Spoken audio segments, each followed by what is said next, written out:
Wow, guys. Oh my god. Guys, guys. Russell T Davies has done his greatest episode since Midnight.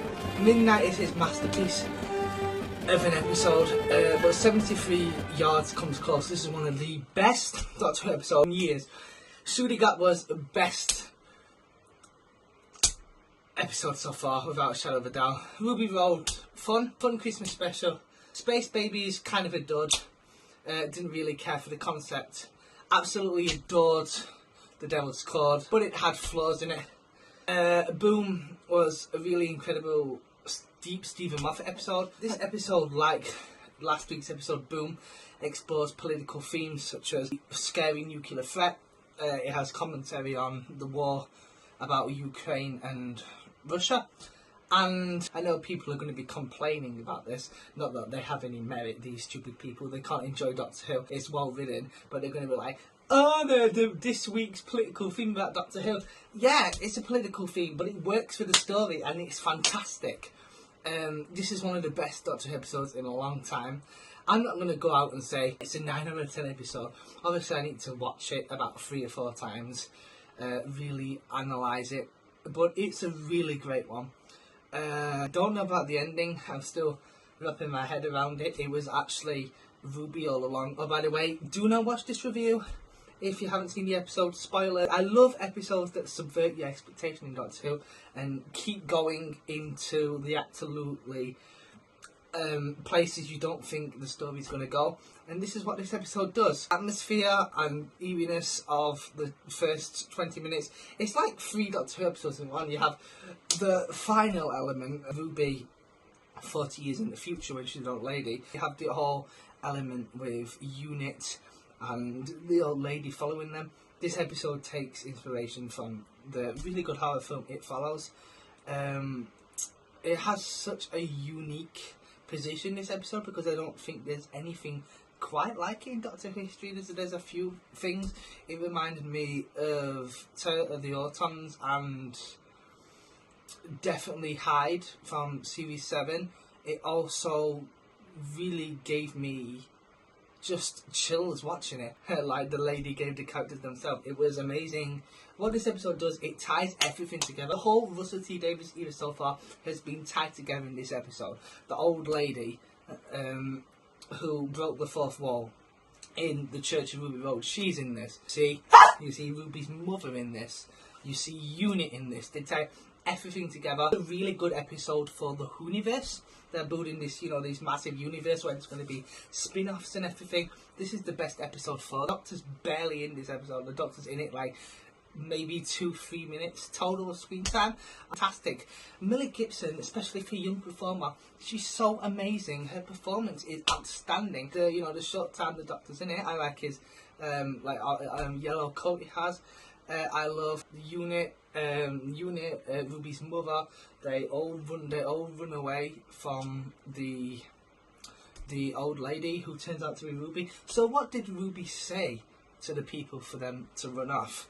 It must have been something terrifying. No, it was probably, well, I don't know if it'll be explained in a future episode exactly what happened. I have to watch it again and piece it together. It's a very cleverly written episode.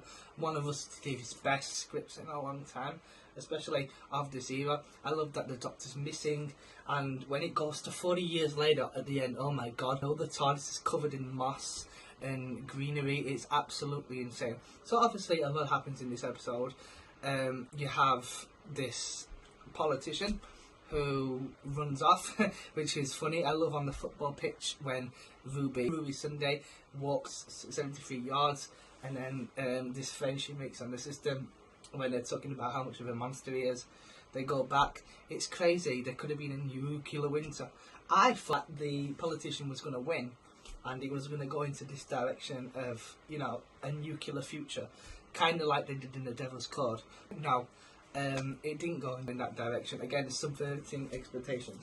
So Alice was locked and Ruby couldn't get in. She was really vulnerable, and it's some of the best episodes of Doctor Who are when the companion is on their own. There hasn't been a Doctor Light episode for a long time.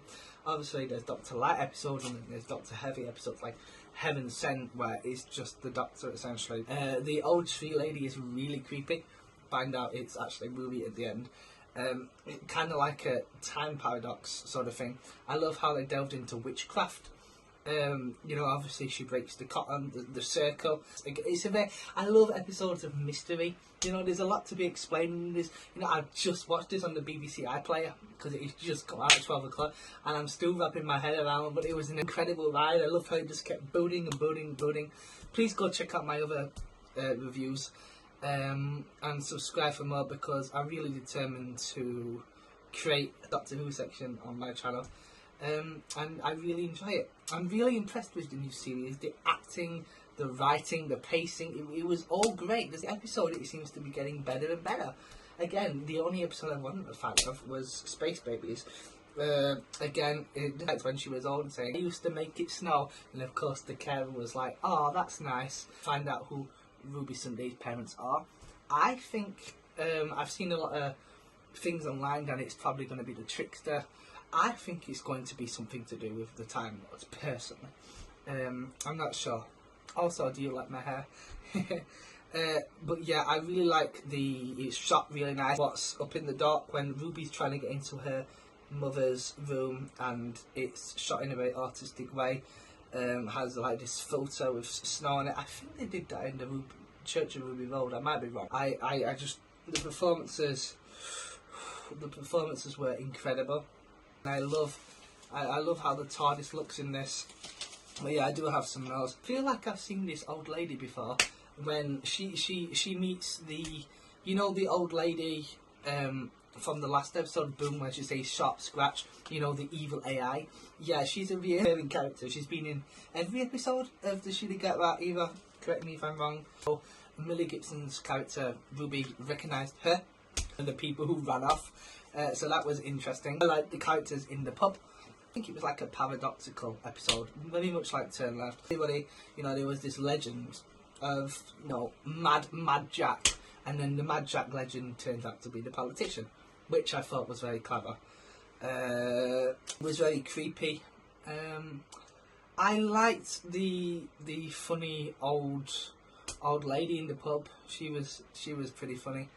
There's this whole thing of the Coke being £5, and there was a lot of commentary about it. Again, I love the story progression of Ruby.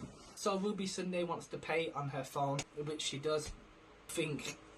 I like how all the pub messes with Ruby Sunday, telling this story, and then it turns out, well, not to come true, but in a realistic way. How this episode has sections. One part of it is kind of mystery witchcraft episode, which you think is going to be the entire episode, but then she gets on the train and she sees the creepy old lady, in this field full of sheep, and then on the streets it was nice to see Unit again, and they were offering Ruby a job. Obviously, I don't know if Donna's still retired with the 14th Doctor, or maybe she got a job at Unit like Mel's, a Sixth Doctor companion. So it was great to tie all that together again. See how they all ran away and turned against Ruby, especially her mother when they talked to the lady. I wonder how that's going to get resolved in the next episode. See Ruby's mum turn against. I mean, I feel sorry for Ruby with the whole, being abandoned as a child, but mums ran away from her. And they just had this rewriting of time in the Church of Ruby Road when the goblins kidnapped her, and then the cracks came across the house and she didn't exist. So they keep messing with Ruby's timeline. Leave her alone. But her performance is exquisite, honestly excellent. She's really a terrific performer. I love Ruby Sunday. She's such a great episode, and I love how they're not romantically engaged, the Doctor and Ruby. They're just friends. They just want to travel each other and they just want to have fun. And that's one of the things that got on my nerves about, series 2. I love the mystery, I love the train scene, I love when Unit shows up. That part shocked me, like, oh, nice to see Kate. It was kind of 8 episodes, isn't it? This is a good episode to bridge the series, you know, to tie everything together in from the specials and Ruby's mom and the reoccurring characters. Like, the fourth wall gets broke again when Ruby looks at the camera. This keeps happening every episode, so I think there's going to be something to do with the trickster. Honestly, I agree with all the rumours and the Doctor Who community talking about that. It's more likely to be the trickster. And the Murray Gold score was excellent in this episode. I mean, it's always great. There's a lot of creepy violin strings in the first part. Beat parts. Obviously, the Doctor's theme isn't used in this episode because, well, the Doctor isn't in it, is he? Chair and blood and the past, you know, of the hills. I love episodes like that. Like horror gothic episodes are my favourite. But yeah, this episode was kind of creepy. It was more. It felt more of like a timey-wimey episode, you know, more than a horror one. I'm disappointed by because the episode itself was incredible. Like how not even the units, you know, cameras from alien planets can pick up this lady. There was like an element in time that they couldn't see her. It was blurred. Not even, you know, 20/20 vision can see her. I have super vision. I have 20/21 vision, so maybe I would be able to see the lady. But yeah, I like that. That was a clever bit of writing. It was just very well thought out and imaginative. Ruby is such a great companion that she took it on herself to find out that was happening. And she found out that the lady is always 73 yards away. I enjoyed that. Tying in with when she goes in the football pitch and exposes the politician. I really liked the political commentary on this episode, and it was just a really great one. And I hope I've managed to get all my nuts across in this video. Robert A.P. William was in this, the politician. You could see in his smile that he just he just cares about the nuclear weapons. He doesn't about, you know, Wales and the country. And it's all about greed and power. It was great when Ruby saved the day. They mentioned the cost of living crisis and nuclear weapons. They were the main themes in this. Also of aging and enjoying life. It was a very beautiful yet sinister episode talking about the darkest of humanity and also the best. There's something beautiful and creepy about this episode. Lots of different plot points coming forward. I really enjoyed this one, guys. I thought it was excellent. Mentioned NATO. You know, they have this BBC News like they used to do, you know, in the old Russell T Davies era. When they used to put the news on, I like how they did that. Really nice shots again. I think unit are not overused, they're just used just enough. Ruby visits the TARDIS, I thought that was sweet. And obviously you see her on a deathbed. I wasn't expecting it to go there, but I probably should have seen it. It was really excellent. I love Mystery Doctor episodes. They're the best ones. You know, why is she here? It's already 8 out of 10. This series is so strong. I know it's just 8 episodes, but it's really fantastic. One of the best was the episodes. I also like how it opens with no Doctor Who intro. But yeah, I'm gonna have my food now. I hope you enjoyed this video. Tell me what you think about this. This is kind of my in-depth review of that. It was excellent, fantastic performances.